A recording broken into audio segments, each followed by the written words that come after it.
Ibu-ibu yang semoga dirahmati Allah Subhanahu wa taala, alhamdulillah tiada hentinya kita memuji Allah Subhanahu wa taala, zat yang telah memberikan kepada kita nikmat dan karunia, nikmat iman, nikmat Islam, nikmat sunnah, nikmat diberikannya waktu luang hingga di malam yang berbahagia ini kita dapat kembali melanjutkan kita di kelas tafsir ini. Salawat serta salam semoga kepada keluarganya, para sahabatnya, dan juga kita semua sebagai umatnya yang semoga kita diberikan keistiqomahan oleh Allah Subhanahu wa taala untuk menjadi pengikut setia Nabi kita Muhammad sallallahu alaihi wasallam. Yang kita berharap Allah Subhanahu wa taala memberikan kepada kita taufik, memberikan kepada kita kemudahan untuk membela agama Allah Subhanahu wa taala ini. Ibu-ibu yang semoga dirahmati Allah Subhanahu wa taala, insyaallah di pertemuan pada malam hari ini kita akan melanjutkan pelajaran kita sebagaimana yang sudah tertulis di silabus yang ada. Pada hari ini insyaallah kita akan masuk di tafsir surah Al-Fatihah insyaallah. Jadi kita akan masuk di tafsir surat Al-Fatihah terlebih dahulu sebelum kita masuk ke tafsir surat-surat yang ada di juz 30. Baik, ini baru 9 orang ya yang hadir bersama kita. Saya harapkan ibu-ibu yang lain bisa segera masuk. Mungkin host bisa dikabarkan via WhatsApp group agar segera masuk supaya tidak tertinggal pelajaran. Taib. Sebelum kita mulai pelajaran baru, alangkah baiknya kita coba sedikit mengulang ya atau memurojaah kembali pelajaran yang telah kita ambil di pertemuan yang lalu ya. Kita gunakan waktu kita untuk murojaah dulu selagi kita menunggu ibu-ibu yang lain untuk masuk. Di pelajaran yang lalu kita sudah mempelajari tentang tafsir dari isti'adzah dan juga tafsir basmalah. Ya, isti'adzah yaitu kalimat ta'awudz, a'udzubillahi minasyaitonirrajim yang sudah kita sama-sama pelajari. Maknanya apa? A'udzubillahi minasyaitonirrajim yang artinya aku ya berlindung kepada Allah Subhanahu wa taala, memohon perlindungan kepada Allah Subhanahu wa taala dari syaitan. Syaitan artinya apa? Dari kata syaitana ya al-mutamarrid, sesuatu yang membangkang ya. Dari syaitan yang membangkang ar-rajim. Ar-rajim sudah kita artikan juga tafsirannya adalah al-mal'un wal mazmum. Al-mashtum, maaf.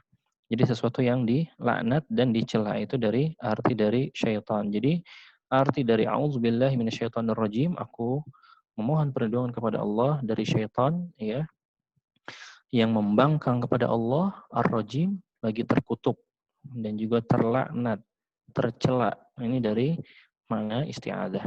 Kemudian kita juga sudah membahas tentang tafsir basmalah ya, bismillahirrahmanirrahim. Yang artinya apa? Dengan menyebut nama Allah ya, aku melakukan suatu kegiatan dengan menyebut nama Allah yang Maha Pengasih ya, lagi Maha Pemberi rahmat. Ar-Rahman yang Maha Zat yang Maha memiliki rahmat yang begitu luas.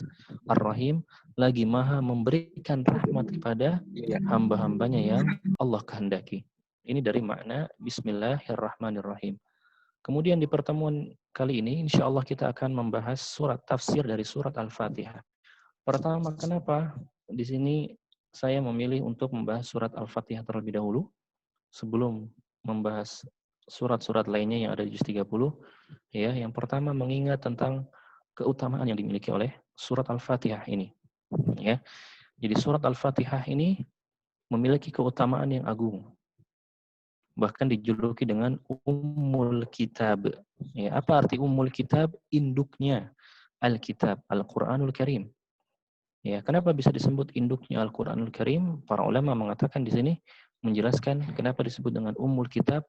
Ya, karena semua kandungan ayat yang di dalam Al-Qur'an yang ada di dalam Al-Qur'an itu menyatu di dalam satu surat ini, yaitu surat Al-Fatihah.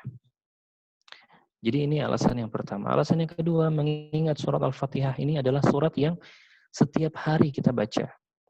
Kurang lebih 17 kali kita baca dalam satu hari surat Al-Fatihah ini. Ya, bahkan ada sebagian ulama yang menamakan surat Al-Fatihah, nama lain dari surat Al-Fatihah apa? Salat. Karena apa? Karena surat Al-Fatihah masuk di antara syarat sahnya salat. Maka seseorang yang tidak membaca surat Al-Fatihah ketika salatnya, maka dia tidak sah salatnya. Ya, la salata liman lam yaqra bi Fatihatil Kitab, kata Nabi sallallahu alaihi wasallam. Tidak ada salat bagi mereka yang tidak membaca surat Al-Fatihah di dalam salatnya. Ya. Dan tadi saya sebutkan bahwasanya Al-Fatihah adalah syarat sahnya salat. Ya, ada sebagian ulama ya yang berpendapat, bahkan orang-orang yang tidak fasih ya atau tidak mengetahui maknanya secara baik dari Al-Fatihah ini. Lalu dia salat membaca Al-Fatihah ini tidak fasih, artinya tidak sesuai dengan kaidah tajwid yang ada ya. Para ulama dari mazhab Syafi'i mereka berpendapat bahwa salatnya tidak sah ya. Meskipun nanti ada pendapat ulama lainnya yang berbeda dengan pendapat dari Imam Syafi'i rahimahullah ini. Nanti kita akan jelaskan tentang hal ini. Jadi ini diantara pentingnya mengapa kita masuk ke dalam bahasan tafsir surat Al-Fatihah. Ya, karena surat ini adalah surat yang setiap hari kita baca di keseharian kita. Ibu-ibu yang semoga dirahmati Allah Subhanahu wa taala. Sebelum kita masuk ke bahasan tafsir dari surat Al-Fatihah itu sendiri, kita akan mulai dengan membahas tentang keutamaan yang dimiliki oleh surat Al-Fatihah. Ya. Pertama, bahwasanya surat Al-Fatihah ini adalah surat yang paling mulia di dalam Al-Qur'anul Karim.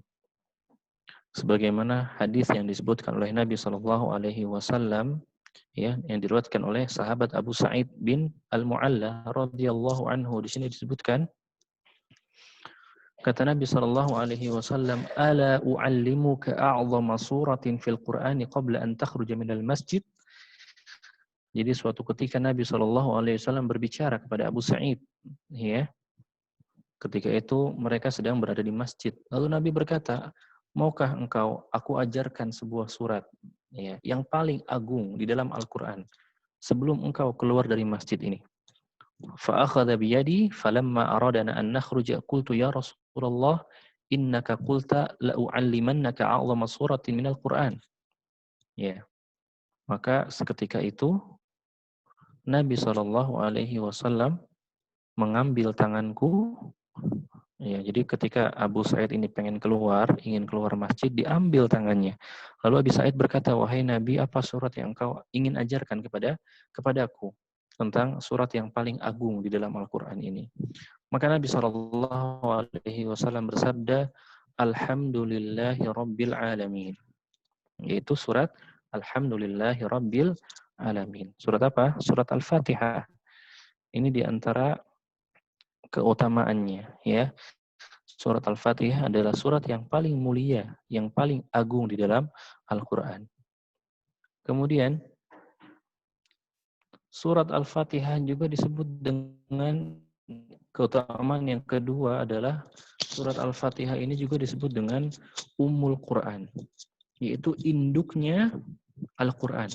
Ya, kalau kita sudah sebut induk, berarti surat ini merupakan tempat rujukan ya dari ayat-ayat yang lain. Tadi saya sudah sebutkan di awal bahwasanya surat Al-Fatihah ini disebut induk ya karena dalam satu surat ini tercakup seluruh makna ayat yang ada di dalam Al-Qur'anul Karim. Oleh karenanya disebut dengan Ummul Quran. Kemudian juga disebut dengan pembuka Al-Fatihah, makna Al-Quran seluruhnya, karena makna Al-Quran seluruhnya ini kembali kepada Al-Fatihah itu sendiri. Ya. Lalu mana dalil yang menyebutkan bahwasannya Al-Quran, Al-Fatihah ini disebut dengan Ummul Quran? Berdasarkan hadis dari Abu Hurairah radhiyallahu anhu, bahwasanya Nabi Shallallahu alaihi wasallam bersabda, "Man shalla salatan lam yaqra fiha bi ummil Quran, fahiya khidaj." Ya, salasan ghairu tamam. Jadi kata Nabi SAW, barang siapa yang sholat dan dia tidak membaca Ummul Quran. Maksudnya apa Ummul Quran di sini? Surat Al-Fatihah. Fahiya khidaj, kata Nabi SAW.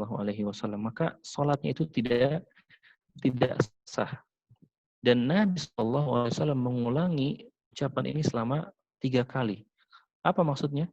Ghairu tamam. Ya, kata perawi hadis di sini menyebutkan ghairu tamam, ya. Maksudnya tidak sempurna. Khidaj artinya tidak sah, tidak sempurna sholatnya. Ya, ini dalil yang menyebutkan bahwasannya surat Al-Fatihah adalah Ummul Quran. Kemudian di antara keutamaan lainnya pentingnya kita mempelajari ini, ya tadi sudah saya sebutkan juga bahwasannya surat Al-Fatihah ini adalah surat yang dibaca ketika sholat, setiap rakaat kita sholat. Ya. Dan ini merupakan keutamaan, karena surat-surat lain tidak ada yang seperti surat Al-Fatihah ini yang kita baca setiap waktu sholat. Tapi Al-Fatihah setiap rakaatnya kita wajib membaca. Ya, saya ulangi hadisnya, la salata liman lam yaqra bi Fatihatil Kitab. Tidak ada salat artinya tidak sah salat seseorang ya apabila dia tidak membaca surat Al-Fatihah di dalam salatnya. Kemudian keutamaan berikutnya, ya keutamaan yang keempat, bahwa surat Al-Fatihah ini juga bisa dijadikan sebagai ayat di dalam meruqyah. Ya, ayat-ayat lain bisa kita jadikan, tetapi yang paling utama adalah surat Al-Fatihah ini sendiri. Ya. Di dalam syarah Riyadhus Shalihin dikatakan bahkan ada sebuah kisah yang menjelaskan tentang keutamaan dari surah Al-Fatihah ini. Ya. Tentang surat Al-Fatihah ini bisa dijadikan sebagai ruqyah. Ya. Pernah ada suatu kaum, ya, suatu kelompok, dia sedang melakukan perjalanan, ya. Kemudian di tengah perjalanan, kelompok ini ingin beristirahat sampai singgahlah di sebuah desa. Ketika singgah di desa tersebut, ya, ternyata mereka tidak diizinkan untuk tinggal ketika itu. Dan di waktu yang sama, pemimpin dari desa tersebut ternyata sedang sakit, ya, yang penyakitnya ini sudah didatangi oleh tabib-tabib ketika itu tidak ada yang mampu untuk menyembuhkan penyakit yang diderita oleh Raisul Qaum atau pemimpin desa ini.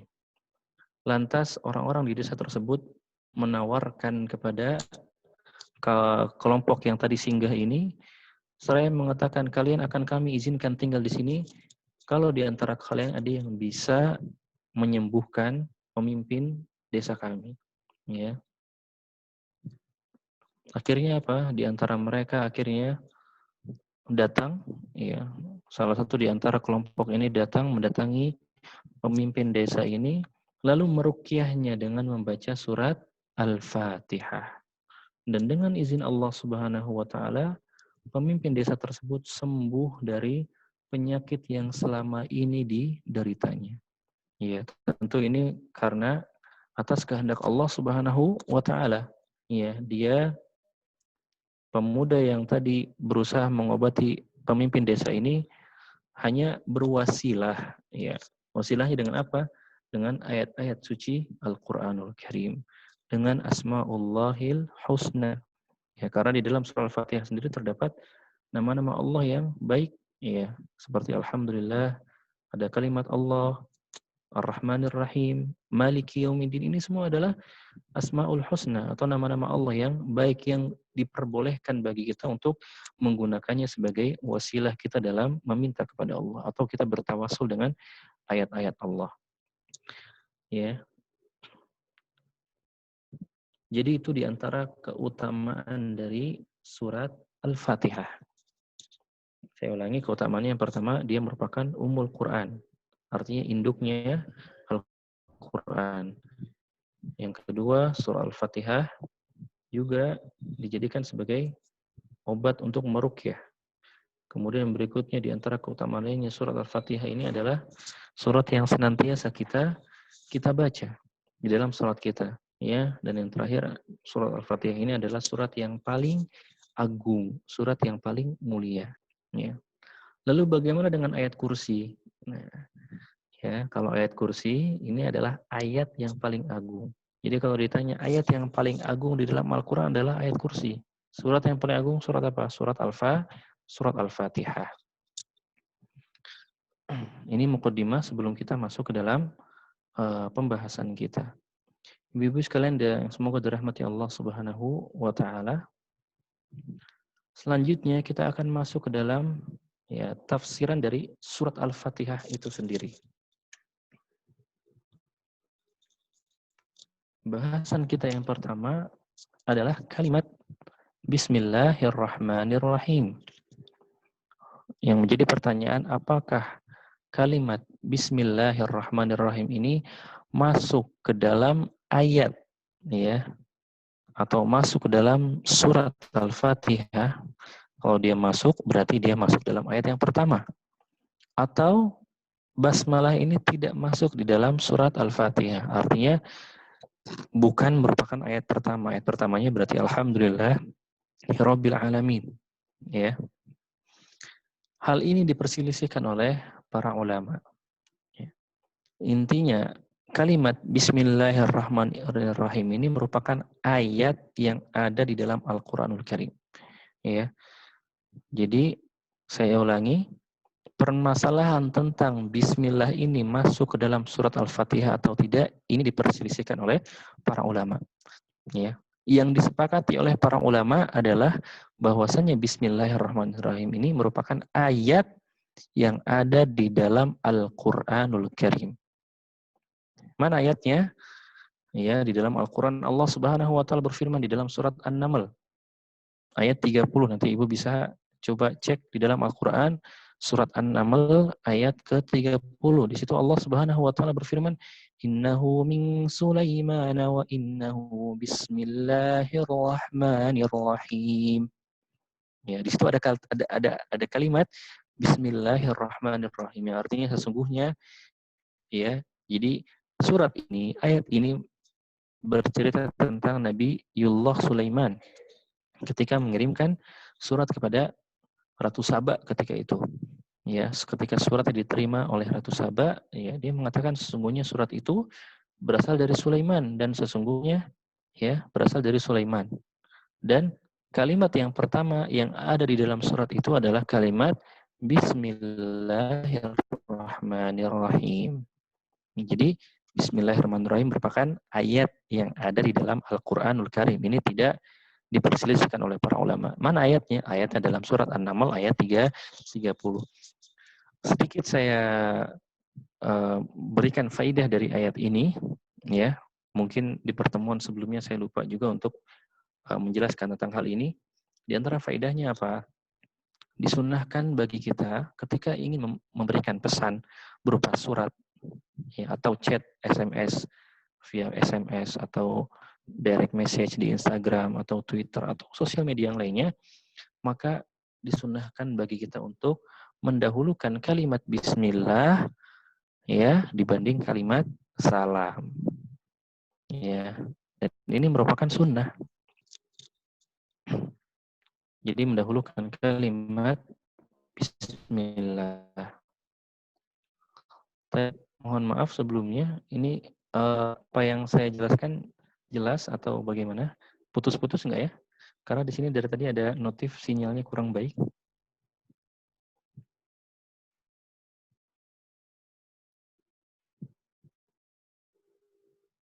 Jelas ibu-ibu sekalian? Jelas. Oh, ya. Ya, kalau sekiranya putus-putus sinyal saya mungkin bisa ibu-ibu beritahu via chat ya, via Zoom group chat supaya saya pindahkan wifi-nya. Ya, baik. Saya ulangi, maka di antara faidah dari ayat ini ya kita lihat bahwasanya Nabiullah Sulaiman mengawali suratnya dengan ucapan Bismillahirrahmanirrahim. Dan ini juga yang dicontohkan oleh Nabi kita Shallallahu Alaihi Wasallam ketika beliau mengirim surat-surat kepada raja-raja menawarkan agar mereka masuk Islam. Apa yang pertama kali Nabi Shallallahu Alaihi Wasallam tuliskan yaitu kalimat Bismillahirrahmanirrahim. Baik. Bibi yang semoga dirahmati Allah Subhanahu wa taala. Kita kita lanjut lagi ya tadi pembahasan kita.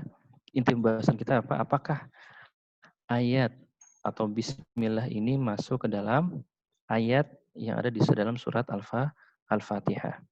Sekali lagi para ulama berselisih pendapat dalam masalah apakah bacaan bismillah ini merupakan bagian dari Al-Fatihah ataupun bukan. Ya. Di sini saya akan bawakan yang pertama menurut pendapat ya yang masyhur dalam mazhab Hanafi. Jadi imam mazhab itu ada 4, ada Maliki, Syafi'i, Hanafi, dan Hambali. Ya.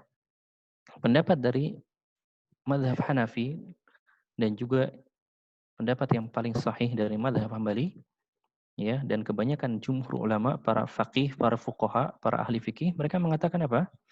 Bahwasanya basmalah ini bukan bagian dari surat Al-Fatihah. Ya, ini pendapat yang kuat ya. Dari mazhab Hanafi dan Hambali dan juga jumhur ulama, kebanyakan para ulama. Ya. Dan ini insya Allah pendapat yang akan kita ambil. Jadi basmalah ini bukan bagian dari surat Al-Fatihah. Ya. Dan juga bukan bagian dari awal surat apapun di dalam Al-Qur'an, ya. Jadi ketika kita membaca tidak hanya Al-Fatihah, Al-Baqarah, Ali Imran, An-Nisa, Al-Maidah, maka kata basmalah ini tidak masuk di dalam bagian dari surat-surat tersebut, ya. Termasuk Al-Fatihah, ya. Namun basmalah yang disebutkan di sini, namun basmalah ini merupakan ayat yang ada di dalam Al-Qur'an yang tadi sudah saya sebutkan ayatnya. Lalu di mana dalil yang menyebutkan bahwasanya basmalah ini bukan bagian dari surat Al-Fatihah? Ya. Dalilnya adalah hadis qudsi yang diriwayatkan oleh Abu Hurairah radhiyallahu anhu. Allah Subhanahu wa taala berfirman, qala Allah taala, qasamtus salata baini wa baina 'abdi nisfaini wa li 'abdi ma sa'al. Ya, kata Allah di dalam hadis qudsi, ya. Allah berfirman, aku membagi salat. Ya. Nah, membagi sholat di sini para ulama menjelaskan makna sholat dari hadis ini adalah surat Al-Fatihah. Tadi di awal saya sebutkan di antara nama lain dari Al-Fatihah adalah As-Shalah. Ya. Di antara nama lain dari Al-Fatihah bisa para ulama menyebutkan As-Shalah. Jadi nama dari Al-Fatihah itu di antaranya yang pertama Ummul Quran. Ya. Kemudian ada juga para ulama yang menamakan dengan Kifayatus Syafiyah. Ya, artinya sesuatu yang mencukupi untuk menyembuhkan. Ya, karena tadi saya sebutkan Al-Fatihah ini juga digunakan untuk meruqyah seseorang, menyembuhkan seseorang. Jadi Ummul Quran, Kifayatus Syafiyah, dan yang ketiga juga ada yang menamakan dengan As-Shalah, yang artinya salat. Karena apa? Karena surat Al-Fatihah ini merupakan syarat sahnya salat. Ya, saya ulangi, saya kembali kepada hadis. Jadi kata Allah Subhanahu wa taala, aku membagi ya surat Al-Fatihah ini antara aku dengan antara hambaku menjadi dua bagian. Fa idza qala al-'abdu, apabila seorang hamba dia mengatakan alhamdulillahirabbil alamin. Ya. Maka Allah akan menjawab hamidani abdi. Hambaku ketika kita mengucapkan alhamdulillahirabbil alamin. Segala puji bagi Allah Rabb semesta alam. Maka Allah akan menjawab hamidani abdi. Hambaku telah memujiku. Ya. Kemudian faidza wa idza qala ar-rahmanir rahim, apabila seorang hamba mengucapkan ar-rahmanir rahim, yang maha pengasih lagi maha penyayang, maka Allah akan mengatakan athna alayya abdi, ya, hambaku telah menyanjungku. Wa idza qala maliki yaumiddin, apabila seorang hamba mengucapkan kalimat maliki yaumiddin, yang menguasai hari pembalasan, maka Allah akan mengatakan majjadani abdi, hambaku telah mengagungkanku. Wa qala marratan fawwada ilayya abdi. Ya.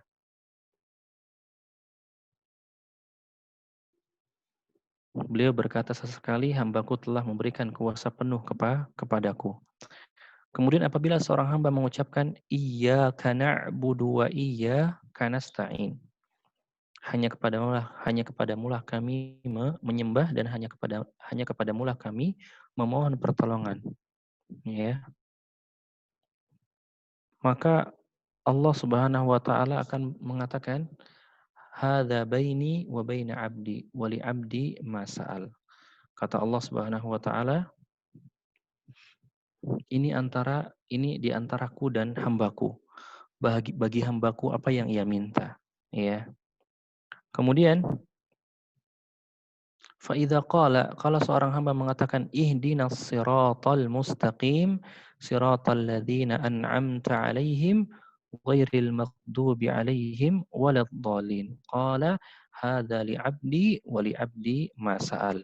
Kalau kita membaca ayat ihdinas siratal mustaqim, tunjukilah kami jalan yang lurus, siratal ladzina an'amta 'alaihim, jalan yang engkau berikan nikmat kepada mereka, ghairil maghdubi 'alaihim, bukan jalannya orang-orang yang al-maghdub alaihim, yang Allah marah kepada mereka. Waladhdallin, bukan juga orang-orang yang bukan juga jalannya orang-orang yang sesat. Maka Allah akan mengatakan hadza li 'abdi wa li 'abdi mas'al. Ini untuk hambaku dan bagi hambaku apa yang dia minta. Ya. Artinya ketika kita membaca Al-Fatihah ini, Ibu sekalian rahmati Allah Subhanahu wa taala, ya, Allah akan menjawab. Ya. Kita mengucapkan ayat pertama alhamdulillahirabbil alamin, Allah menjawab. Ar-Rahmanir Rahim, Allah menjawab, ya. Oleh karenanya ada di antara faedah dari hadis ini, ada ulama yang menyebutkan, ya, alangkah baiknya ketika kita membaca Al-Fatihah di dalam salat kita, jangan disambung-sambung. Kita baca ayatan-ayatan. Kita baca per ayat, ya. Kita baca alhamdulillahirabbil alamin, ar-rahmanir rahim, maliki yaumiddin. Kita baca per ayat, ya. Ini alangkah baiknya seperti itu. Agar apa? Karena apa? Karena Allah menjawab setiap ucapan kita ketika kita mengucapkan ayat-ayat ini. Ya, karena banyak mungkin di antara ya para imam masjid ya membaca, apalagi mungkin ketika sholat tarawih, ya membaca kadang Al-Fatihah dalam satu nafas. Alhamdulillahirabbil alamin arrahmanir rahim maliki yaumiddin, ya. Ya, bahkan tidak sesuai dengan kaidah tajwid yang ada. Ya. Ya, sekali lagi, bukan berarti tidak dibolehkan, ya. Bukan berarti tidak dibolehkan untuk menyambungkan dari ayat satu ke ayat yang lainnya. Boleh. Tetapi apa? Alangkah baiknya, ya, di antara sunnah juga dalam membaca Al-Quran adalah apa? Kita membaca ayat per ayat. Terlebih ini adalah surat yang agung, surat yang mulia, surat Al-Fatihah, yang mana ketika kita membacanya per ayat, maka Allah akan mengijabah atau menjawab dengan jawaban-jawaban yang seperti saya sebutkan tadi di dalam hadis Nabi Shallallahu Alaihi Wasallam. Ya.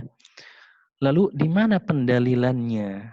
Ya, tadi kan kita bahas yang pertama tentang pendapat para ulama bahwasanya basmalah bukan bagian dari bukan bagian dari Al-Fatihah. Di mana wajhul istidlal nih? Pendalilannya di mana? Ya, dari hadis ini ya disebutkan qasamtus salata baina abdi wa baini wa baina abdi nisfain. Di awal tadi Allah menyebutkan aku membagi as-salah al-Fatihah itu menjadi dua bagian. Dan di sini Allah Subhanahu wa taala memulai dengan kalimat alhamdulillahi rabbil alamin. Fa idza qala al-'abdu alhamdulillahi rabbil alamin, qala Allah hamidani 'abdi. Di sini Allah memulai ayat dengan alhamdulillahi rabbil alamin. Maka sekiranya bismillah itu masuk di dalam surat Al-Fatihah, maka Allah akan memulai dengan fa idza qala al-'abdu bismillahirrahmanirrahim. Kalau seorang hamba mengucapkan bismillahirrahmanirrahim, maka Allah akan menjawab seperti ini. Tapi tidak. Justru di hadis ini disebutkan apa? Yang pertama itu ayat alhamdulillahirabbil alamin, ya. Bisa difahami ya Ibu-ibu sekalian. Jadi ini dalil yang menunjukkan bahwasannya basmalah tidak masuk di dalam ayat ya, atau tidak termasuk dalam surat Al-Fatihah. Ya. Sedangkan menurut pendapat yang masyhur dari mazhab Maliki, ya, jadi bismillah ini bukan bagian dari ayat Al-Qur'an kecuali pada surat An-Naml. Intinya sama.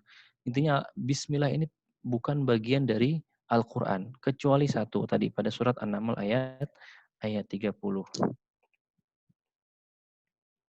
Ya. Jadi ini adalah sekali lagi ini adalah perselisihan para ulama yang tidak perlu kita banyak meributkannya. Ya, terlebih kadang mungkin ribut di antara kita tentang masalah membaca bismillah ketika sholat. Apakah jahar ataukah sir? Ya, ini pun diperselisihkan oleh para ulama. Ya, yang jahar boleh, yang sir boleh. Ya. Jadi kita jangan sampai habis waktu kita untuk ribut hanya masalah ini. Hanya masalah menjaharkan atau mensirkan kalimat basmalah ketika sholat. Semuanya benar. Ya, semuanya diperbolehkan. Terlebih ini adalah masalah furu', bukan masalah usul. Ya, bukan masalah akidah. Yang menyangkut keyakinan ini hanya masalah fikih di dalam sholat. Ya, membaca basmalah sir atau jahar. Ya, ini permasalahan tentang apakah basmalah masuk dalam surah Al-Fatihah atau tidak. Ya, semoga jelas ya Ibu sekalian ya. Jadi pendapat yang kuat ya dari apa yang sudah saya jelaskan tadi, bahwasanya basmalah tidak termasuk dari surat Al-Fatihah. Lalu kenapa kok mungkin di dalam mushaf ya banyak menjadikan surat Al-Fatihah basmalah ini sebagai ayat pertama dalam surat Al-Fatihah. Ya, tidak mengapa. Ya, berarti dia mengambil pendapat ulama lainnya, dan ini juga tidak kita salahkan. Ya. Kemudian ibu-ibu yang semoga dirahmati Allah Subhanahu wa taala, kalau sekiranya bismillah tidak masuk dalam ayat di dalam surah Al-Fatihah, berarti Al-Fatihah hanya terdiri dari 6 ayat. Ya. Alhamdulillahirabbil alamin, Ar-Rahmanir Rahim, Maliki Yaumiddin, Iyyaka na'budu wa iyyaka nasta'in, Ihdinas siratal mustaqim, siratal ladzina an'amta 'alaihim ghairil maghdubi 'alaihim waladdallin. Ya. Pertanyaannya sekarang, kalau bismillah bukan dari bagian surah Al-Fatihah, maka Al-Fatihah hanya 6 ayat dong. Ya, maka ini juga sudah dijelaskan oleh para ulama, para mufassirin, para ulama tafsir sudah menjelaskan tentang hal ini. Ya. Al-Fatihah itu terdiri dari 7 ayat. Ya. Hanya saja di dalam Al-Quran yang kita baca sekarang itu tertulisnya ya sudah termasuk dengan basmalah. Jadi para ulama mufassirin mengatakan basmalah yang pertama, basmalah bukan bagian dari Al-Fatihah. Lalu bagaimana? Kok bisa kita masih mengatakan Al-Fatihah itu terdiri dari 7 ayat? Maka para ulama di sini membagi ayat sesuai urutan makna. Ya. Jadi ini ayat sesuai urutan makna ya Ibu sekalian ya. Jangan sampai jangan sampai salah persepsi ya. Saya tidak mengatakan di sini Al-Qur'an salah atau tidak. Ya, ini hanya pendapat para ulama. Ya, sekali lagi masalah basmalah masuk dalam ayat Al-Qur'an atau tidak ini diperselisihkan. Ya, bukan berarti mushaf-mushaf yang kita pakai ini salah, tidak, demi Allah tidak salah sama sekali. Ya, maka para ulama yang menyebutkan bahwasanya Al-Fatihah ini 7 ayat tanpa bismillah, mereka menilai ya bahwasanya Al-Fatihah ini ada 7 ayat secara makna. Yang pertama, ayat pertama, Alhamdulillahirabbil alamin. Ayat yang kedua, Ar-Rahmanir Rahim. Ayat yang ketiga, Maliki Yaumiddin. Ayat yang keempat, Iyyaka na'budu wa iyyaka nasta'in. Ayat 5, Ihdinas siratal mustaqim. Ayat 6, Siratal ladzina an'amta 'alaihim. Ayat ketujuh, Ghairil maghdubi 'alaihim waladdallin. Ya, jadi ini pendapat para mufassirin, ya, para ulama di bidang tafsir. Jadi ayat secara makna, bukan secara tulisan yang termaktub dalam Rasam Uthmani yang ada pada Al-Quran yang sekarang kita pegang, ya. Semoga bisa difahami oleh ibu-ibu sekalian yang semoga dirahmati Allah Subhanahu wa taala. Ya. Kemudian sekarang kita masuk ke dalam tafsir surat Al-Fatihah ini, ya.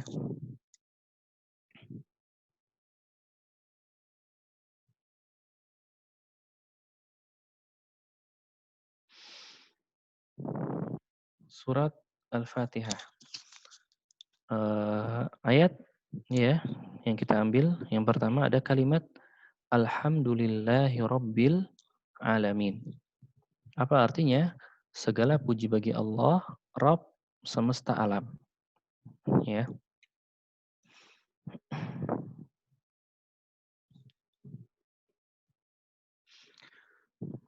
Para ulama ahli tafsir yang menjelaskan tentang ayat ini, Alhamdulillahirabbil alamin. Segala puji bagi Allah, Rabb semesta alam. Yaitu maknanya apa? Allah adalah zat, ya, yang harus kita puji. Ya. Karena apa? Karena Allah Subhanahu wa taala adalah zat yang memberikan kepada kita rizki, kenikmatan, yang menghidupkan kita, ya. Maka Allah adalah zat yang memang sepantasnya untuk kita puji. Kemudian kalimat Rabbul Alamin, ya, Rabb semesta alam, apa artinya? Artinya Allah Subhanahu wa taala adalah zat yang memiliki semuanya yang ada di semesta ini. Manusia, jin, tumbuhan, ya, hewan, ini semua adalah milik Allah Subhanahu wa taala, ya. Kemudian ada faedah juga dari kalimat alhamdulillah ini, ya. Di antaranya apa? Faedah dari kalimat alhamdulillahirabbil alamin. Faedahnya yang pertama bahwasanya adanya penetapan pujian yang sempurna bagi Allah Subhanahu wa taala. Kemudian faedah yang kedua apa? Allah itu dipuji dari segala sisi. Ya. Allah itu kita puji dari segala sisi. Artinya ketika kita mendapatkan kenikmatan, ketika kita mendapati sesuatu yang kita cintai, kita muji Allah. Begitu juga ketika kita mendapatkan sesuatu yang buruk, ya, mendapatkan sesuatu yang tidak kita sukai, maka kita juga puji Allah Subhanahu wa taala.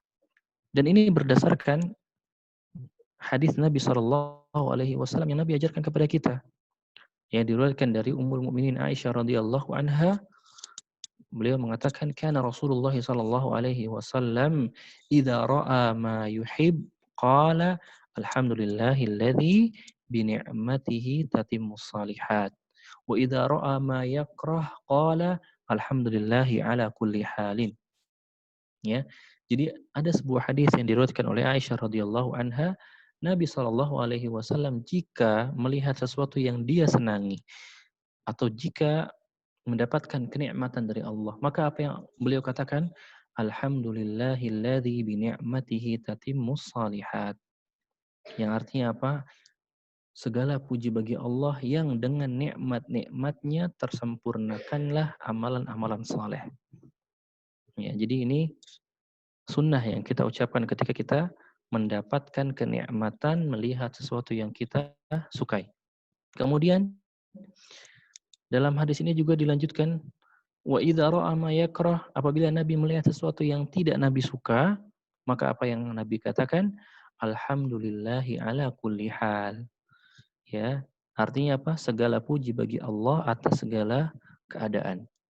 Ya, jadi ini diantara sunnah yang Nabi ajarkan Ya, di antara zikir yang Nabi ajarkan kepada kita ketika kita melihat yang kita sukai, apa yang kita ucapkan, alhamdulillahilladzi bi ni'matihi tatimmus shalihat.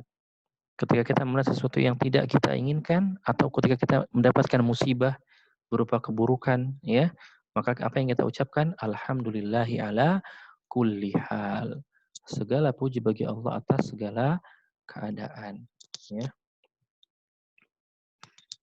Jadi ini diantara faedah dari kalimat alhamdulillahirabbil alamin.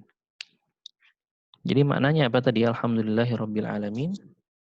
Segala puji bagi Allah, zat yang memiliki, ya, alam semesta ini. Artinya memiliki alam semesta ini, Allah lah yang memiliki seluruh, ya, yang ada di alam semesta ini, manusia, jin, tumbuhan, tanaman dan lain-lainnya. Kemudian kita masuk ke dalam ayat yang kedua. Allah Subhanahu wa taala berfirman Ar-Rahmanir Rahim, ya. Ar-Rahmanir Rahim. Tafsiran kalimat ini sudah kita jelaskan di tafsir basmalah kemarin, ya, Bismillahirrahmanirrahim, ya. Tapi tidak mengapa kita ulang saja. Jadi mana Ar-Rahman apa? Ar-Rahmanir Rahim ay dzir-rahmah wa hiya iradatul khairi li ahli. Ar-Rahmanir Rahim yaitu yang Maha Pemurah, pengasih lagi Maha Penyayang, yaitu yang mempunyai rahmat, dan rahmat Allah akan berikan kepada hamba-hambanya yang Allah kehendaki. Apakah ada perbedaan antara Ar-Rahman dan Ar-Rahim? Iya, sebagian ulama menyatakan bahwa Ar-Rahman Ar-Rahim ini memiliki makna yang sama. Ya, sebagian ulama, sedangkan jumhur atau pendapat yang kita ambil, ya, kebanyakan ulama mengatakan bahwasanya Ar-Rahman Ar-Rahim ini maknanya berbeda. Ya, jika dianggap berbeda, jadi istilah para ulama untuk kedua nama ini seperti ini, ya, saya sebutkan. Jadi Ar-Rahman itu adalah khasul ismi amul fi'li. War-Rahim amul ismi wa khasul fi'li. Ar-Rahman ini khusus secara nama. Artinya nama ini hanya khusus milik Allah Subhanahu wa taala. Ya, sudah saya sebutkan juga di pertemuan yang lalu. Jadi tidak boleh kita memberikan nama kepada seseorang atau kepada anak kita dengan kalimat Rahman saja. Ya, karena ini adalah nama hanya milik Allah, khusus bagi Allah Subhanahu wa taala, sebagaimana nama lafaz jalalah Allah. Kalau kita mau memberikan nama Rahman, maka kita tambahkan kalimat Abdurrahman. Ya. Jadi para ulama di sini mengatakan Ar-Rahman ini adalah nama yang khusus bagi Allah. Ya. Wa amul fi'li. Ya. Tapi kata kerjanya ini umum. Maksudnya apa? Menunjukkan umumnya rahmat Allah Subhanahu wa taala. War-Rahim amul ismi, dan Rahim, Ar-Rahim ini secara nama ini umum. Jadi boleh, artinya boleh digunakan untuk selain Allah Subhanahu wa taala. Wa khasul fi'li, ya. Tetapi apa? Perbuatannya ini khusus, hanya Allah yang bisa memberikan rahmat kepada manusia. Jadi ini definisi dari Ar-Rahman Nir-Rahim. Ya. Dan ditambahkan oleh Syekh Muhammad bin Shalih Al-Utsaimin, yang menyatakan bahwa Ar-Rahman adalah Allah itu memiliki rahmah wasi'ah. Artinya Allah, dari kata Ar-Rahman maknanya apa? Allah memiliki rahmat yang sangat luas, ya. Sedangkan Ar-Rahim maknanya adalah Allah memiliki rahmat yang bersambung. Artinya yang bersambung dengan hamba-hambanya, yang Allah berikan kepada hamba-hambanya yang Allah kehendaki. Ini dari makna Ar-Rahmanir Rahim. Ya. Kemudian ayat berikutnya Maliki Yaumiddin. Yang artinya apa? Allah adalah pemimpin, ya. Malik, yang memiliki Yaumiddin, hari pembalasan. Maka dari sini juga kita bisa mengambil faedah bahwasannya tentang datangnya hari kiamat, hari pembalasan itu adalah hal yang gaib. Ya, hal yang gaib artinya apa? Hanya Allah lah yang mengetahui. Bahkan Nabi kita Shallallahu Alaihi Wasallam tidak tahu, ya, kapan kiamat itu terjadi. Maka Nabi Shallallahu Alaihi Wasallam ketika di dalam hadis Jibril, ya, ditanya ketika Jibril ketika itu menyamar sebagai manusia yang bertujuan untuk mengajarkan para sahabat ketika itu. Malaikat Jibril bertanya kepada Nabi Shallallahu Alaihi Wasallam tentang, tahukah engkau hari kiamat itu? Kapan kiamat itu? Ya, lalu Nabi Shallallahu Alaihi Wasallam apa menjawab? Mal mas'ulu anha bi'alama minas sa'il. Ya, yang ditanya tidak lebih tahu daripada yang bertanya. Artinya Nabi SAW juga tidak tahu tentang kapan hari kiamat itu terjadi. Ini semua atas kehendak Allah Subhanahu wa Ta'ala. Dan bukan sesuatu hal yang baik juga kalau kita bertanya kapan kiamat, kapan terjadi hari kiamat. Ya, dahulu orang Badui pernah bertanya kepada Nabi SAW, mata sa'ah, kapan kiamat itu terjadi? Lalu apa yang Nabi SAW jawab?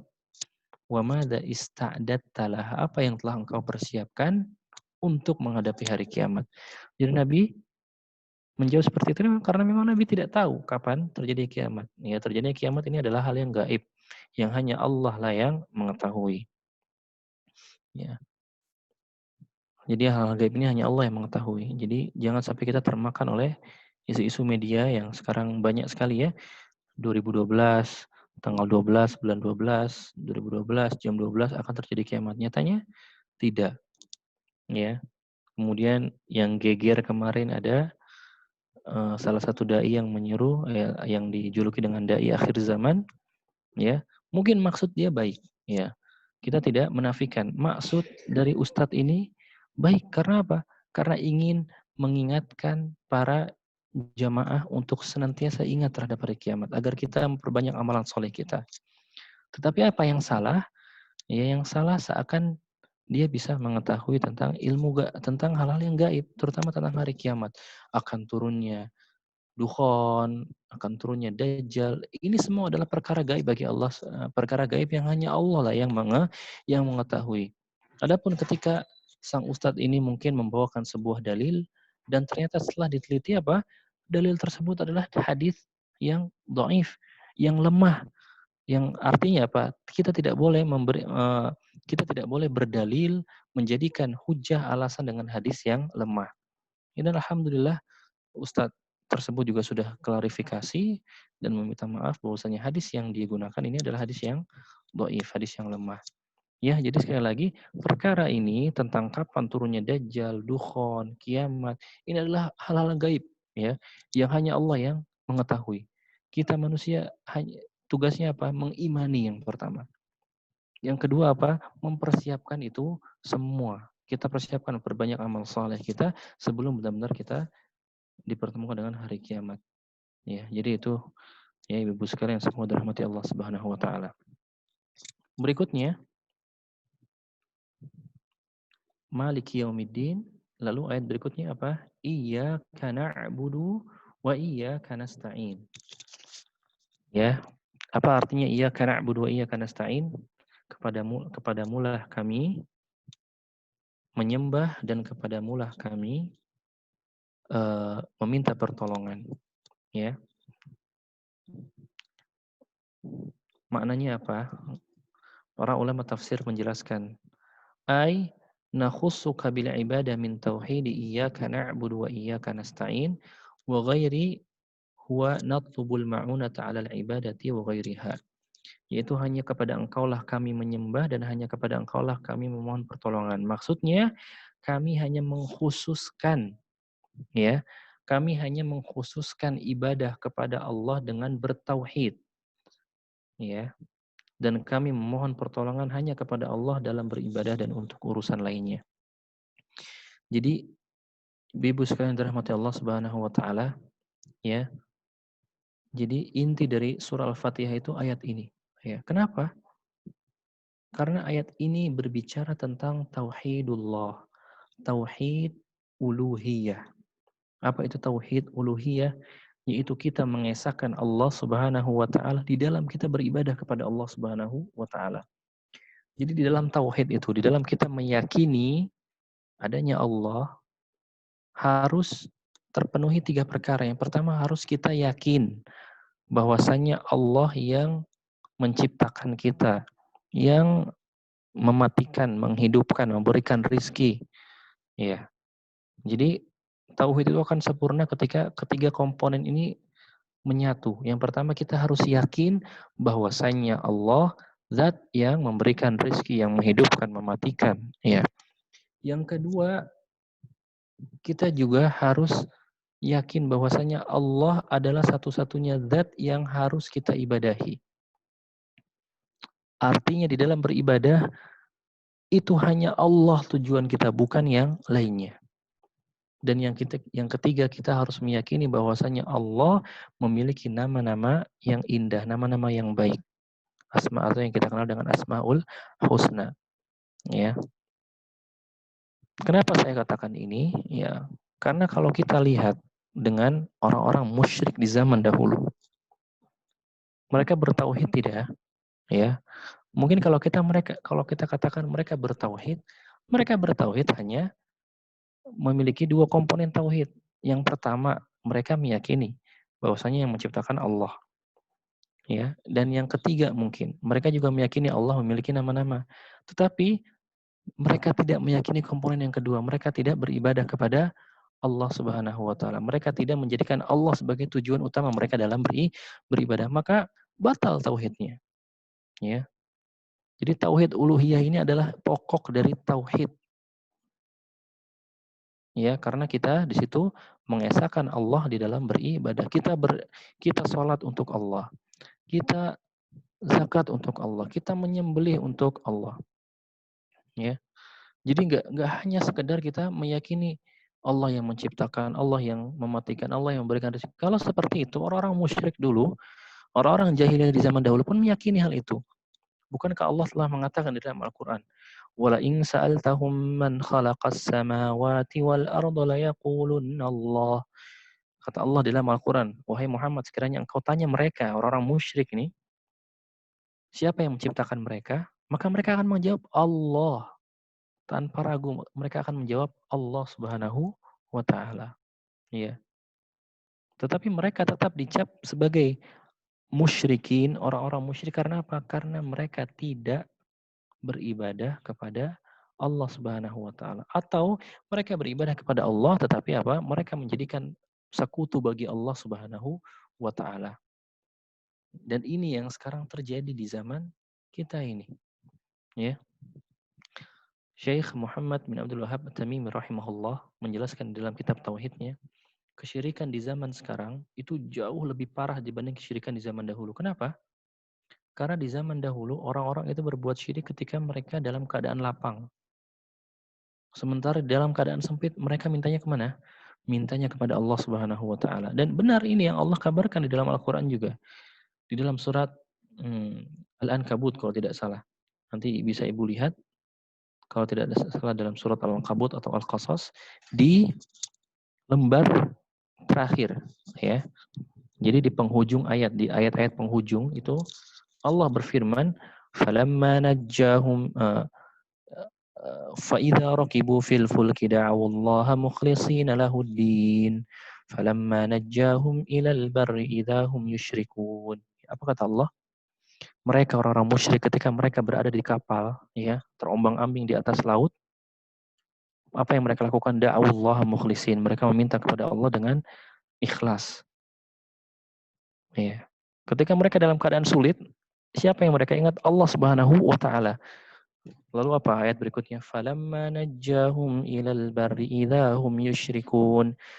Tetapi ketika mereka sudah sampai selamat di daratan, mereka kembali menyekutukan Allah Subhanahu wa taala. Mereka kembali berbuat syirik. Ya. Ini orang-orang musyrik di zaman dahulu. Lalu kenapa Fadilatul Syekh mengatakan orang musyrik di zaman sekarang lebih lebih parah? Ya karena apa? Sekarang kita lihat mau susah, mau senang datang ke dukun, ya, meminta bantuan.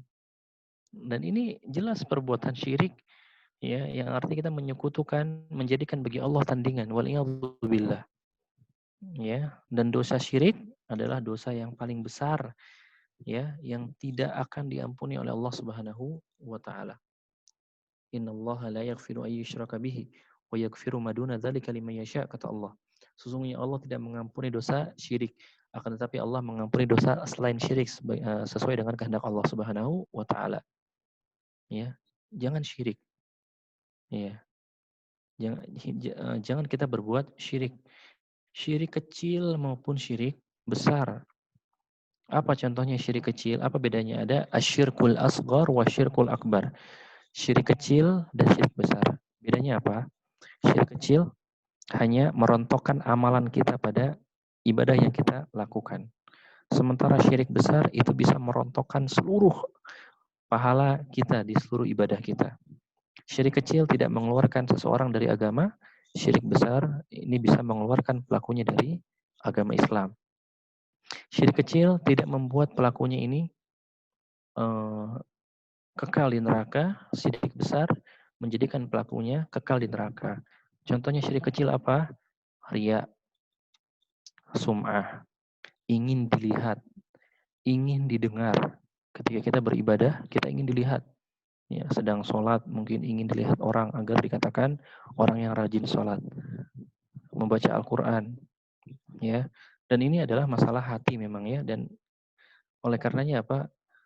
Kita ya harus berhati-hati tentang syirik kecil ini. Karena tanpa sadar kita terjerumus dalam hal ini.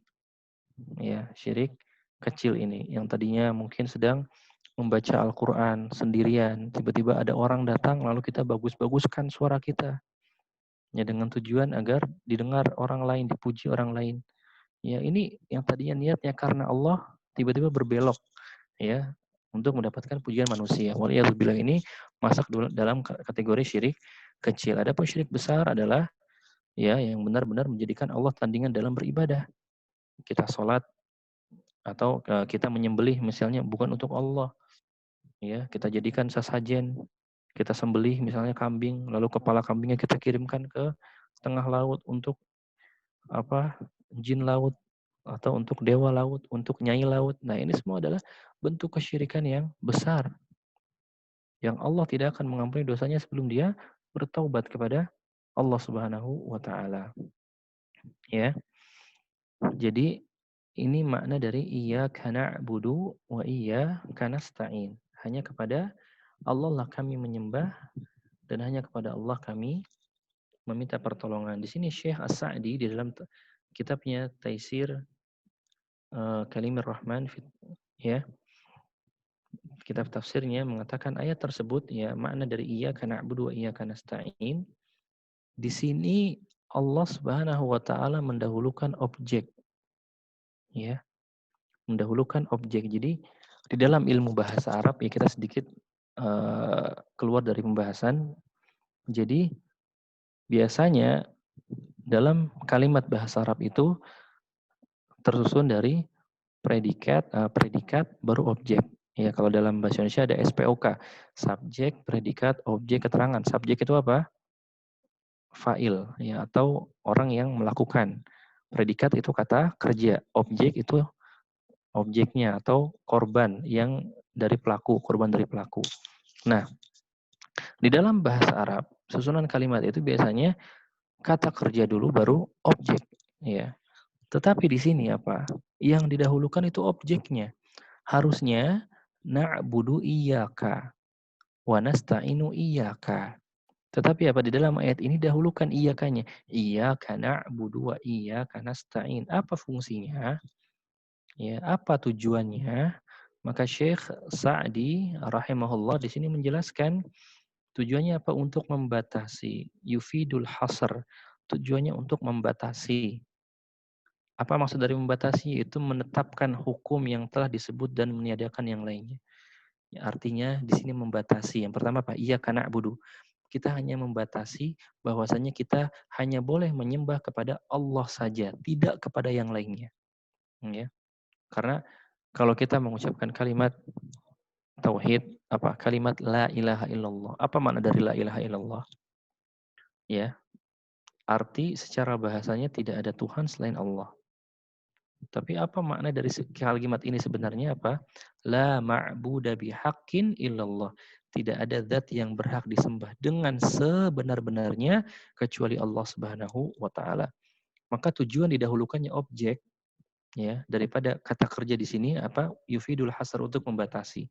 Ya, pembatasan menetapkan bahwasanya tidak ada ilah yang boleh kita sembah kecuali hanya Allah, Allah semata. Ya. Dan juga iyyaka nasta'in.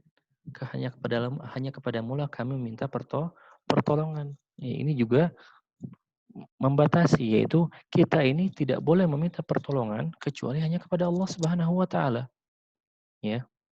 Maksudnya di sini meminta pertolongan yang memang manusia tidak mampu untuk memberikannya. Ya, contohnya bukan berarti meminta pertolongan ini secara umum, tidak. Ya, selama kita meminta pertolongan kepada manusia dan manusia itu mampu untuk memberikan atau untuk menjawab pertolongan kita, maka diperbolehkan. Ya, contohnya kita kerampokan, lalu kita meminta bantuan polisi. Ini bahasa juga meminta pertolongan untuk menangkap rampok tersebut, makanya diperbolehkan. Ya, atau kita meminta tolong kepada anak kita untuk membelikan sesuatu, ya. Ini meminta pertolongan yang diperbolehkan selama manusia itu mampu untuk menjawab pertolongan kita. Tetapi meminta pertolongan seperti meminta agar dimudahkan jodoh, ya, meminta agar kaya raya, dimudahkan rezeki. Nah, ini adalah hal-hal yang sejatinya Allah yang memberikan kepada kita, maka kita tidak diperbolehkan untuk meminta hal-hal ini kecuali kepada Allah Subhanahu wa taala. Kata Allah di dalam apa? Nabi Shallallahu alaihi wasallam di dalam hadisnya mengatakan wa idza sta'anta fasta'in billah. Kalau kamu meminta pertolongan maka mintalah pertolongan itu kepada Allah Subhanahu wa taala. Ya. Jadi ini makna dari iyyaka, ya, na'budu wa iyyaka nasta'in. Kenapa ini didahulukan objeknya daripada kata kerjanya.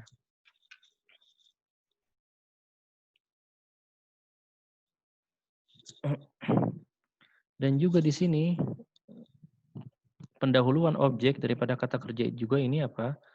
Disebutkan oleh Ibnu Katsir rahimahullah, tujuannya untuk fungsinya mengedepankan objek di sini untuk apa? Untuk menunjukkan perhatian, ya, agar apa? Agar kita benar-benar hanya beribadah kepada Allah. Ya, jadi di sini lilih timam, untuk menunjukkan perhatian. Jadi Allah ingin memberikan kepada kita perhatian yang sangat besar agar kita tidak terjatuh dalam kesyirikan. Ya. Dan dikatakan oleh ba'dus salaf, ya, ulama-ulama salaf terdahulu bahwasanya Al-Fatihah itu adalah sirrul Quran. Al-Fatihah itu adalah sirrul Quran, intinya Al-Quran. Ya. Dan inti dari surat Al-Fatihah itu adalah pada ayat ini. Iyyaka na'budu wa iyyaka nasta'in. Jadi Al-Fatihah adalah inti Al-Quran dan inti dari Al-Fatihah adalah ayat ini. Iyyaka na'budu wa iyyaka nasta'in. Kenapa? Karena mengandung tauhid, penjelasan tentang tauhid uluhiyah. Ya. Baik. Ibu-ibu yang semoga dirahmati Allah Subhanahu wa taala, lanjut ke ayat berikutnya. Ihdinas siratal mustaqim. Ya Allah, tunjukilah kami ke jalan yang lurus. Ya. Maksud dari tunjukkan kami ke jalan yang lurus apa? Jalan yang lurus di sini dikatakan oleh para ulama adalah at-tauhid. Ya, tauhid. Kembali lagi kepada tauhid. Jadi ibu sekalian dirahmati Allah Subhanahu wa taala, jangan pernah bosan untuk belajar tauhid. Ya, kita belajar tauhid ini dari kecil sampai kapan? Sampai kita Allah wafatkan. Ya. Karena sekali lagi hati kita ini yang lemah, sementara syubhat itu menyambar. Hati kita, tauhid kita ini bisa rusak dikarenakan syubhat-syubhat yang menyambar kepada diri kita. Oleh karenanya jangan pernah bosan, ya tauhid lagi, syirik lagi. Padahal Allah memberikan perhatian besar pada hal ini. Bahkan kita setiap hari mengulang-ulang ayatnya, iyyaka na'budu wa iyyaka nasta'in. Ya, oleh karena kalau ibu-ibu sekalian bisa renungi tentang ayat ini, dalam sekali makna dari iyyaka na'budu wa iyyaka nasta'in. Ya, betapa Allah Subhanahu wa taala memberikan perhatian besar kepada hambanya agar apa? Agar hamba-hambanya ini hanya meminta kepada Allah, hanya memohon kepada Allah, beribadah kepada Allah, tidak kepada selainnya. Ya, jadi ihdinas siratal mustaqim, makna dari siratal mustaqim apa? At-tauhid. Ya. Para ulama juga menjelaskan makna dari siratal mustaqim, jalan yang lurus itu bisa diartikan dengan al-Islam, ya, agama Islam, yaitu tunjukilah kami kepada tauhid, tunjukilah kami kepada Islam, tunjukilah kami kepada ketaatan kepada Allah Subhanahu wa taala. Ya. Ini doa yang kita baca setiap harinya kurang lebih berapa? 17 kali kita baca. Ya. Kemudian siratal ladzina an'amta 'alaihim. Lalu Allah Subhanahu wa taala melanjutkan ayatnya, siratal ladzina an'amta 'alaihim. Jadi siratal mustaqim itu apa? Yaitu jalannya orang-orang yang engkau berikan nikmat kepada mereka. Artinya yang jalannya orang-orang yang Allah berikan nikmat kepada mereka. Siapa yang Allah berikan nikmat kepada mereka? Al-anbiya, para nabi, wasiddiqin, orang-orang yang jujur, wasyuhada, orang-orang yang mati syahid, dan juga orang-orang yang saleh. Jadi orang-orang yang Allah berikan nikmat kepada mereka siapa? Al-anbiya, para nabi, orang-orang yang jujur, kemudian orang-orang yang mati syahid, syuhada, dan juga orang-orang yang saleh. Ini dari maksud dari ayat ini.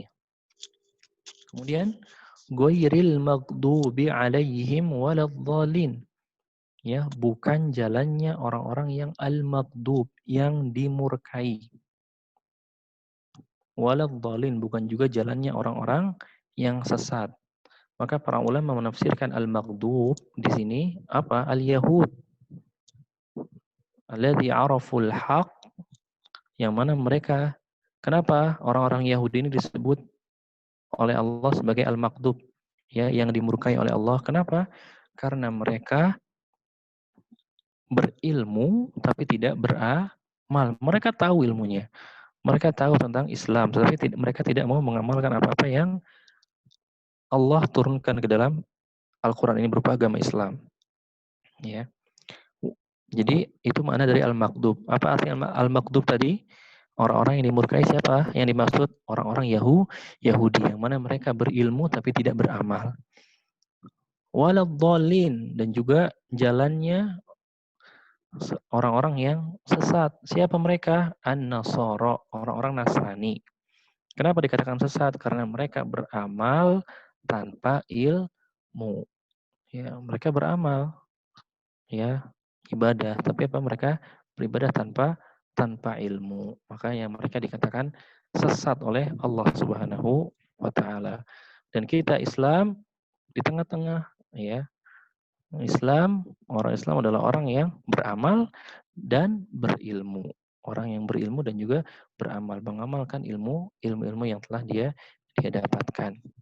Ya, jadi ini pembahasan ringkas kita, ya, terkait tentang tafsir surat Al-Fatihah.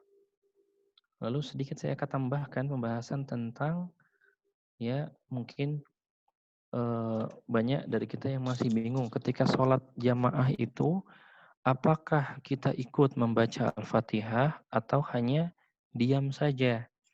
Nah, ini pun diperselisihkan oleh para ulama, ya.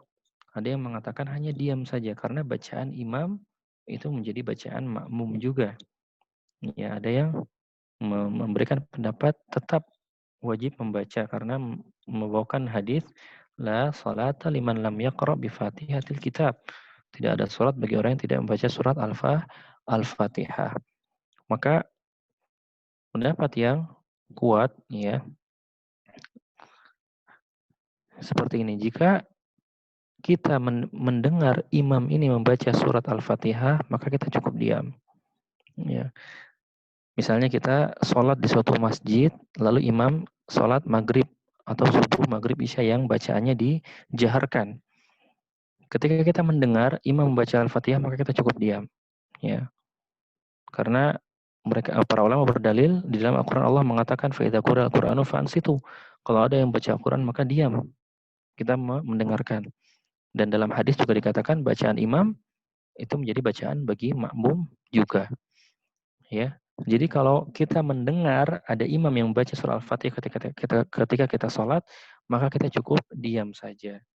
Tetapi misalnya ketika kita sholat jamaah, imamnya jahar, ya, tapi kita berada di saf yang ujung sekali yang kita tidak mendengar imam ini baca Al-Fatihah atau tidak, maka di situ kita, ya, para ulama berpendapat maka diwajibkan bagi kita untuk membaca surat Al-Fatihah. Intinya kita mendengar atau tidak. Ini juga berlaku untuk orang-orang yang tuli, mungkin yang tidak mendengar walaupun dia duduk di saf awal, imamnya membaca surah Al-Fatihah menggunakan mic, tetapi dia tuli, ya, ada kelainan, tuli, tidak bisa mendengar, maka dia juga harus membaca surat Al-Fatihah. Ya, jadi seperti itu Ibu. Baik, mungkin ini materi yang bisa saya sampaikan pada malam hari ini. Apa-apa yang benar datang dari Allah Subhanahu wa taala dan apa-apa yang salah datang dari diri saya pribadi, maka saya memohon ampun kepada Allah atas segala kesalahan, ucapan maupun perbuatan yang saya lakukan tadi. Hadanallahu wa iyyakum ajmain. Silahkan bagi BB yang ingin bertanya via chat atau langsung kami persilahkan.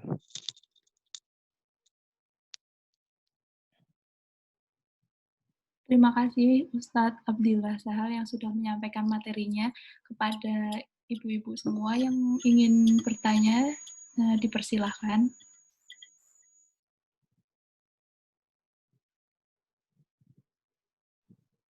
Bisa melalui kolom komentar juga apabila kurang berkenan untuk bersuara.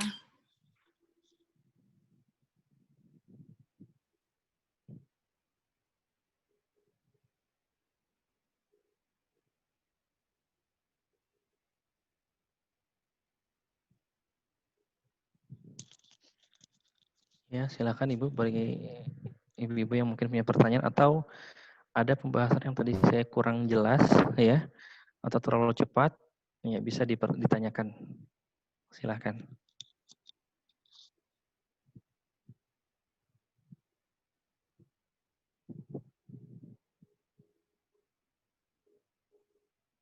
Kalau belum ada, saya mau bertanya, Ustadz. Ya, silakan Ibu. Bagaimana awal mulanya kalau misalkan sholat itu Al-Fatihah dibacakan keras itu hanya 2 rakaat pertama saja dan yang setelahnya itu tidak dibaca keras. Terima kasih. Ya, baik. Mungkin pertanyaannya bagaimana? Apakah di rakaat ketiga, keempat, atau rakaat ketika kita baca Al-Fatihah atau tidak, gitu ya? Ya, tadi seperti saya bilang, ya, jadi pendapat ulama diantaranya Syekhul Islam Ibnu Taimiyah di sini mengatakan, ya sekiranya dia memang tidak mendengar, artinya intinya pada pendengaran kita. Kalau di rakaat pertama, kedua, imamnya membaca Al-Fatihah lalu kita mendengar, maka kita cukup diam. Tetapi di rakaat ketiga dan empat, karena memang itu tidak dijaharkan lagi, maka kita wajib membaca surat Al-Fatihah. Ya. Jadi dan dalam ayat pun kan dikatakan faida quri'al Qur'anu fastami'u lahu wa ansitu. Ya, apabila dibacakan Al-Qur'an. Apabila dibacakan Al-Qur'an artinya apabila kita mendengar bacaan Al-Qur'an tersebut fastami'u lahu wa ansitu. Istami artinya mendengarkan dengan penuh penghayatan wa ansitu dan diam.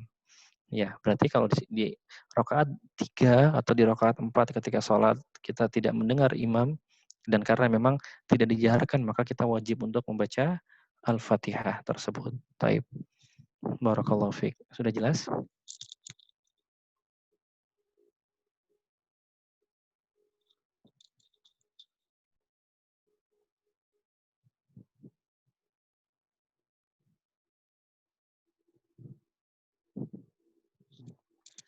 Assalamualaikum. Ada pertanyaan, kenapa surat ini dinamakan dengan Al-Fatihah?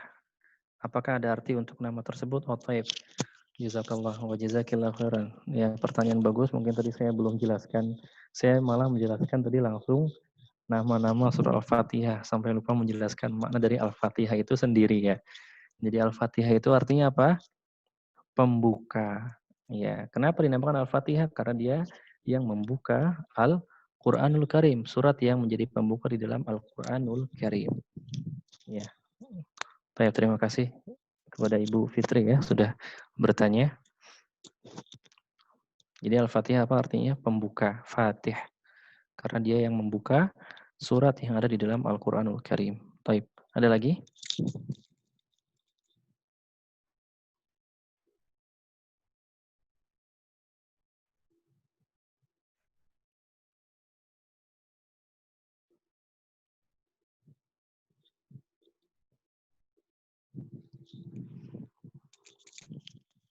Baik, jika tidak ada, mungkin saya ingin sedikit mengulang tentang penjelasan ada yang tadi saya lupa jelaskan, di antaranya tentang hukum bagaimana sholat orang yang berada di belakang imam yang dia membaca Al-Fatihahnya ini tidak sempurna dalam kaidah tajwid atau tahsinnya. Ya, intinya jumhur para ulama mengatakan apabila imam ini membaca Al-Fatihahnya ini terdapat lahan dalam ilmu tajwid, ada lahan jalil dan lahan khafi, kesalahan yang fatal dan kesalahan yang tersembunyi. Kesalahan yang fatal adalah kesalahan yang bisa merubah makna. Maka ini jelas tidak sah salatnya. Seperti misalnya ada imam membaca siratal ladzina an'amtu alaihim, yang harusnya tak jadi tu. Nah, ini sangat berubah makna. Kemudian ihdina jadi ahdina siratal mustaqim. Intinya yang merubah harokat ya atau merubah huruf, maka ini jelas tidak sah. Adapun kesalahan-kesalahan seperti tajwid, panjang pendek, kemudian gunnah, ya maka ini insya Allah tidak mengapa, tidak sampai membatalkan sholat. Tetapi alangkah baiknya orang yang menjadi imam itu adalah orang yang paling faham tentang Al-Quran, paham tentang ilmu tajwid, tahsin, ya karena mereka adalah orang-orang yang pantas untuk dijadikan sebagai imam. Baik. Pertanyaan, Assalamualaikum. Afwan mau bertanya, apabila kita tertinggal rakaat 1 dan imam sudah memasuki bacaan surat yang lain, apakah kita diwajibkan membaca Al-Fatihah sendiri atau mengikuti imam? Syukran. Baik, untuk pertanyaan ini ya, maka kita melihat kepada hadis Nabi Shallallahu alaihi wasallam yang mana Nabi sallallahu alaihi wasallam ya pernah mengatakan orang yang masbuk atau orang yang tertinggal ketika sholat lalu mendapati imam sudah ruku, maka kita ruku dan itu sudah terhitung 1 rakaat. Ya, kalau kita masuk misalnya jamaah, ada jamaah, dia sudah ruku dan kita datang ikut ruku dan masih mendapatkan rukunya imam, maka itu kita tidak mengulang atau tidak menambahkan rakaat nantinya. Artinya kita sudah dapat 1 rakaat itu bersama imam. Diperbolehkan. Maka kalau kita lihat hadis ini, ya maka kita tidak perlu lagi membaca surat Al-Fatihah karena tadi apa? Kita masuk ruku saja kita tidak membaca Al-Fatihah, tapi kata Nabi itu sudah dihitung 1 rakaat bersama imam. Ya, jadi tidak perlu lagi kita membaca Al-Fatihah. Jadi kita hanya diam saja dan mengikuti imam. Baik. Ada lagi?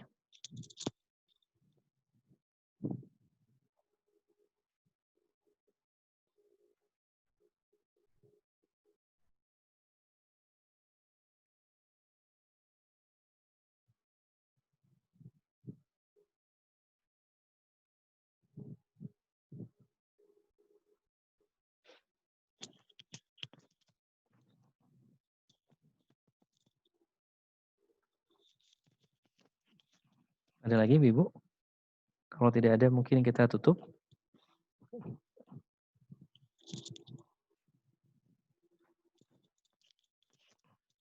Ya bagaimana Ibu siapa? Vira ya sebagai host? Ya, apabila sudah tidak ada pertanyaan lagi bisa diakhiri. Afan, ini ada pertanyaan satu lagi ya. Coba kita yang masuk chat. Tadi belum selesai bahasan tentang hukum makmum yang bacaannya belum benar. Ustadz, hukum makmum yang bacaannya belum benar. Tadi saya bahas tentang hukum imam ya, yang bacaannya belum benar. Jadi tadi saya bahas tentang bagaimana hukumnya sholat di belakang imam yang bacaan Al-Fatihahnya belum benar. Artinya sampai bacaannya ini sampai bisa merubah makna. Kalau bacaannya sampai merubah makna, maka jelas tidak sah sholatnya. Ya, meskipun ada beberapa ulama yang keras ya dalam masalah ini, bahkan dalam tajwid pun kalau dia panjang pendeknya tidak benar, ya, gunnahnya tidak benar, makharijul hurufnya tidak benar, tidak sah salatnya. Ini ulama-ulama dari mazhab Syafi'i rahimahullah berpendapat seperti ini. Jadi harus benar-benar orang yang imam ini baca Al-Fatihahnya harus benar. Tetapi jumhur ulama mengatakan apa? Ya, tetap sah salat di belakang imam yang membaca Al-Fatihah walaupun bacaannya ini tidak baik. Dalam artian tidak baik, panjang pendeknya masih kurang, gunahnya masih kurang, ya. Jadi hanya lahan khofi. Ya, dia hanya salah pada kesalahan-kesalahan yang tersembunyi saja.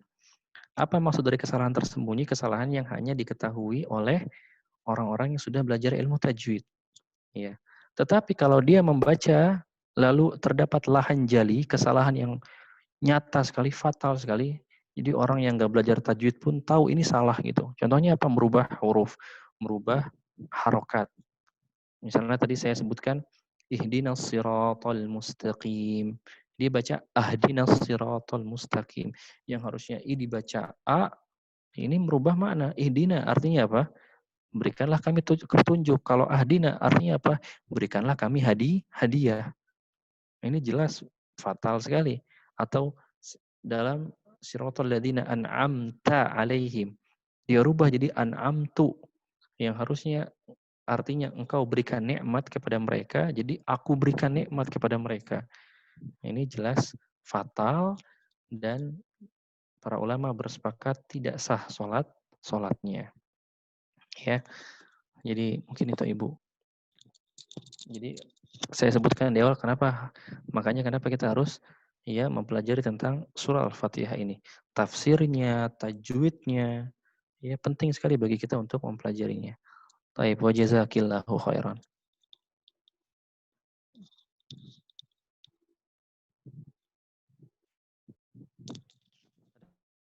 Lagi?